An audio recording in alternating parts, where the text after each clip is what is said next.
Salut les amis, bienvenue pour une nouvelle vidéo des dingues de jeu. Ce soir, ce qu'on vous propose, c'est de faire un tutoriel sur la fabrication des décors et on va parler de notre nouvelle table de jeu qui est une table multijoueur pour notre jeu préféré Eden the Game et c'est la table Nephilim. Donc les Nephilim, c'est cette fameuse race extraterrestre qui s'est écrasée sur la Terre après l'apocalypse.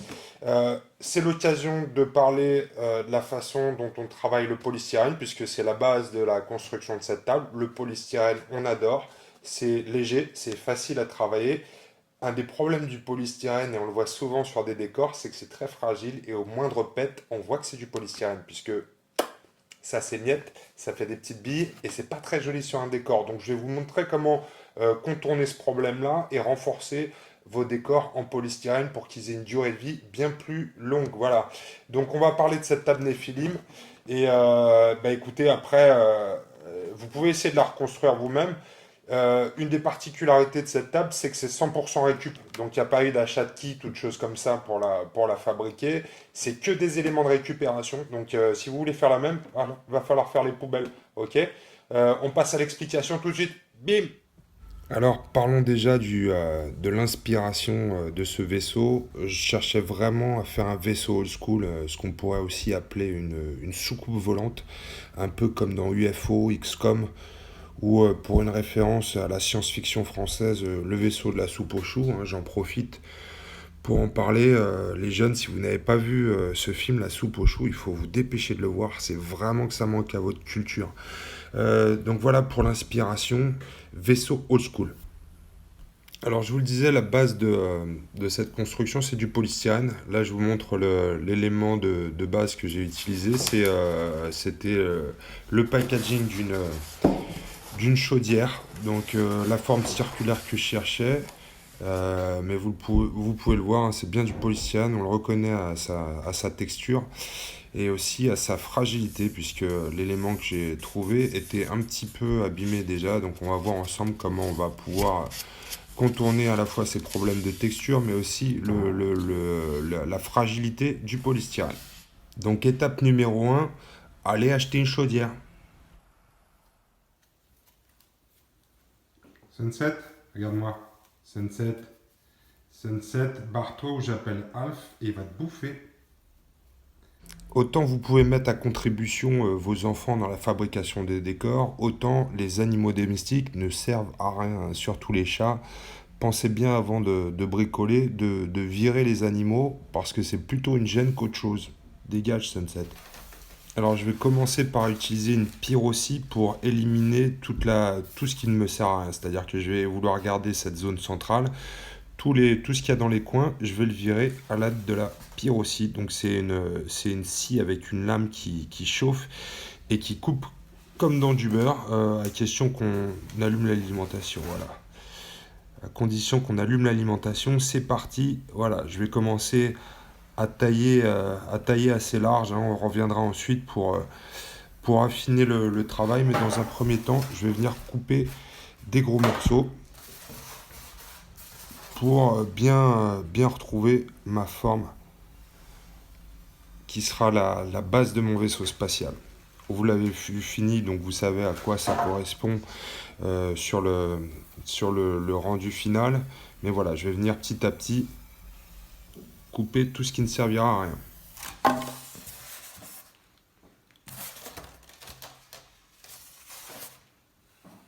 Voilà, une fois que j'ai fait le gros du boulot, je vais revenir étape par étape affiner le travail et vraiment venir essayer de retrouver la forme circulaire que je cherche pour ce vaisseau spatial. Donc je vais passer vraiment plusieurs fois pour, euh, pour essayer de respecter la courbe. Alors le packaging n'était pas complètement, le polystyrène n'était pas complètement circulaire non plus, donc vous le verrez, on va essayer de gérer ces zones de plat et essayer de tricher un peu pour essayer de retrouver une courbe.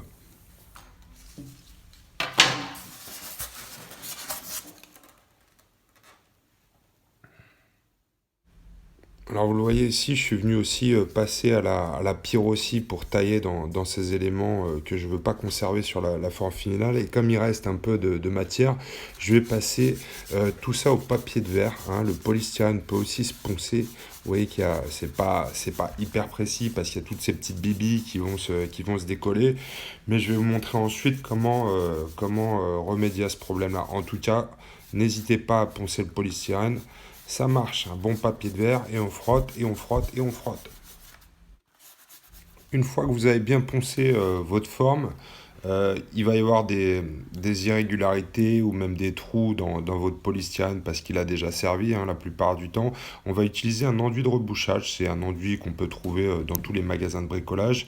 Alors celui-ci, vous allez voir, je vais ouvrir le pot. Il est un peu particulier parce que je l'ai dilué avec de l'eau pour que la texture soit presque liquide. C'est un peu comme du bon fromage blanc, on va dire. Donc j'ai mis de l'eau dans mon enduit de rebouchage et je l'ai malaxé pour obtenir cette texture. L'objectif, c'est de pouvoir le prendre à la main et l'appliquer directement sur la surface sans avoir à utiliser des outils. Donc je vous montre, hein, j'ai vraiment dilué et je vais venir l'appliquer, badigeonner la surface et commencer à reboucher en fait les trous et lisser aussi la texture parce que la texture du polystyrène on le voit souvent c'est ces petites billes et on reconnaît le polystyrène, l'objectif étant bien évidemment quand on fabrique des décors qu'on qu'on soit le plus réaliste possible. Donc voilà, j'y vais franco, hein. Je mise dans un premier temps sur la quantité et vous verrez qu'après l'excédent, on va pouvoir le poncer. Alors voilà ce que ça donne une fois qu'on est passé avec la première couche d'enduit. Là, je l'ai laissé sécher pour vous montrer. Mais encore une fois, c'est assez grossier, hein. Pour l'instant, on voit les marques de doigts. Ce qui est bien avec l'enduit, c'est que ça va non seulement enlever l'effet polystyrène va disparaître, mais aussi ça va commencer à protéger votre support. On va ensuite passer à l'extérieur. Il vaut mieux poncer l'enduit à l'extérieur. Si vous faites ça à l'intérieur, c'est beaucoup de ménage par la suite. Donc je reprends mon papier de verre et je vais venir frotter toute cette zone pour faire disparaître l'excédent d'enduit et pouvoir retrouver la forme que je veux petit à petit. On va répéter cette opération d'enduit et de ponçage plusieurs fois jusqu'à ce qu'on ait la forme idéale. Donc allez, on ponce, on ponce, on ponce. Voilà le rendu après le premier passage. Donc vous le voyez, on est encore loin de la perfection. On peut voir qu'on a commencé déjà à boucher certaines parties qui ne nous convenaient pas, mais on voit encore quelques petits trous qu'il va falloir reboucher. Donc on va retourner à notre enduit et on va recommencer cette opération plusieurs fois jusqu'à ce que ce soit parfait. Alors une fois que tous les éléments sont prêts, on s'est mis au boulot avec les gars, Angèle et Néo, pour assembler tous les éléments qui ont donc été passés à l'enduit et on est en train de disposer tout ça sur un plateau en MDF qui est un plateau de 90 par 90 pour commencer à mettre tout ça en forme. Donc vous voyez ici un premier rendu ici, donc on va retrouver l'intérieur du vaisseau et tout autour on essaie de reconstituer la zone du crash, donc avec des bâtiments qui se sont écroulés sous l'impact, beaucoup de dégâts, donc des structures en polystyrène sur lesquelles on est venu verser des litres de colle à bois et du sable et des morceaux de polystyrène et de la litière pour chat pour faire tous les gravats.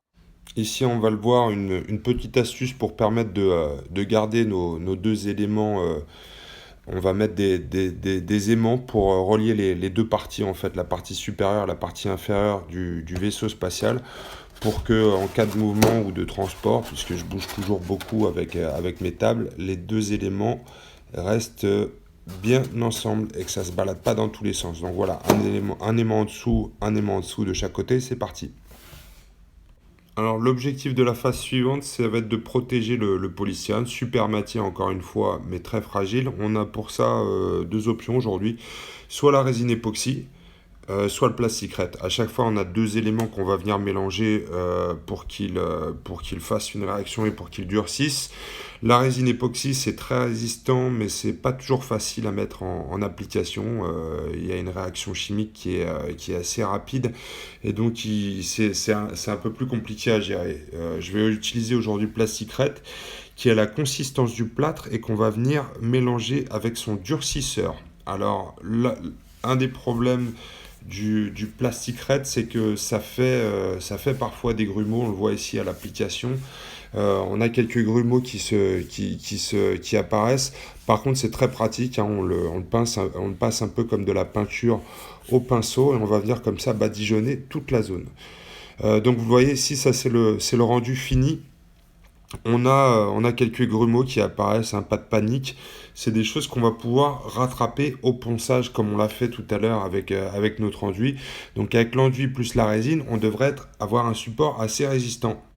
Alors je vous le disais, c'est un tuto 100% récup. Je vais vous montrer le prochain objet que je vais utiliser pour faire le pont supérieur. C'est une cloche à fromage.